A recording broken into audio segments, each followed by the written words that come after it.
ایک یہودی کے پاس ایک مسلمان مہمان ٹھہرا تو اس نے انگور پیش کیے، تو اس نے بڑے شوق سے لیے. تو تھوڑی دیر کے بعد وہ شراب لے آیا. اس نے کہا استغفر اللہ، میں مسلمان ہوں، میں شراب نہیں لیتا. تو اس نے ہنس کے کہا یہ جو انگور آپ نے کھائے ہیں شراب اسی سے کشید ہوتی ہے. تو اس مسلمان نے کہا کہ آپ کی اہلیہ کدھر ہے؟ تو وہ اپنی اہلیہ کو بلا لایا. تو کہا آپ کی کوئی اولاد بھی ہے؟ کہا ہاں میری بیٹی ہے، اس کو بھی بلا لاؤ. تو اس کو بھی بلا لایا. جب دونوں آ کھڑی ہوئی تو کہا کہ یہ حلال ہے تیرے لیے اور یہ بیٹی اسی کی ہے اور یہ حلال نہیں. تو جب اس یہودی نے یہ بات سنی فقال اشہد ان لا الہ الا اللہ وحدہ لا شریک لہ واشہد ان محمدا عبدہ ورسولہ. کہا اتنی خوبصورت دلیل، اتنی خوبصورت دلیل. کہا انگور سے شراب نکلی ہے تو شراب حرام کیوں، انگور حلال کیوں؟ تو کہا مجھے یہ بتاؤ کہ تمہاری بیوی تمہارے لیے حلال ہے، تمہاری بیٹی تمہارے لیے حضرت حلال ہے. ابو ہریرہ نے ساری زندگی کمان کو بے وضوحات نہیں لگایا. کسی نے کہا ابو ہریرہ یہ کمان تو ہندوستان سے بن کے آئی ہے.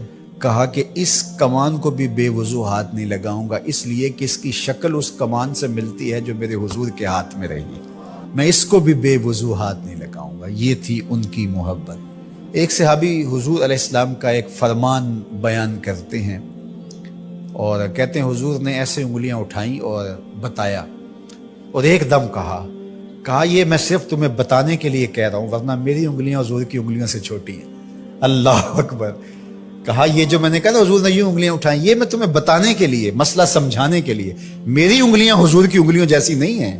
اللہ اکبر. حضرت عباس بن عبد المطلب سے کسی نے پوچھا کہ آپ بڑے ہیں یا حضور بڑے ہیں؟ عمر کے بارے سوال کیا. کہا سال زیادہ میں نے گزارے ہیں، بڑے حضور ہی ہیں، بڑے حضور ہی ہیں. یہ تھا ان کا ادب، یہ تھی ان کی محبت. اگر آپ مجھے پوچھیں کہ دین کا خلاصہ کیا ہے اور دو لفظوں میں خلاصہ بیان کرو تو میں اقبال کا لہجہ ادھار دوں گا.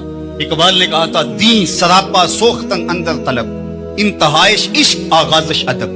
طلب محبوب میں تڑپنے کا نام دین ہے. جو ادب سے شروع ہوتا ہے عشق پہ ختم ہو جاتا ہے، اور جو دین ادب سے شروع ہو کے عشق پہ ختم نہیں ہوتا وہ دین دین ہی نہیں ہے. چونکہ محبت انسانوں کو، امت کو باہم جوڑتی ہے. دنیا کی جتنے بھی محبتیں ہیں یہ رقیب پیدا کرتی ہیں. ایک کے دو چاہنے والے آپس میں رقیب ہوتے ہیں. یہ میرا محبوب ہے، تم نے کیوں دیکھا؟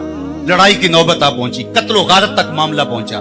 حسن ہی اتنا قلیل ہے کہ صرف ایک کی ضرورت کو پورا کرتا ہے، دوسرا آیا نہیں، لڑائی ہوئی نہیں. یہ دنیا کی محبتیں رقیب پیدا کرتی ہیں. ایک کے دو چاہنے والے آپس میں رقیب ہوتے ہیں، لیکن میرے محمد عربی کے چاہنے والے آپس میں حبیب ہوتے ہیں. ساری محبتیں رقیب پیدا کرتی ہیں، حضور کی محبت حبیب پیدا کرتی ہے.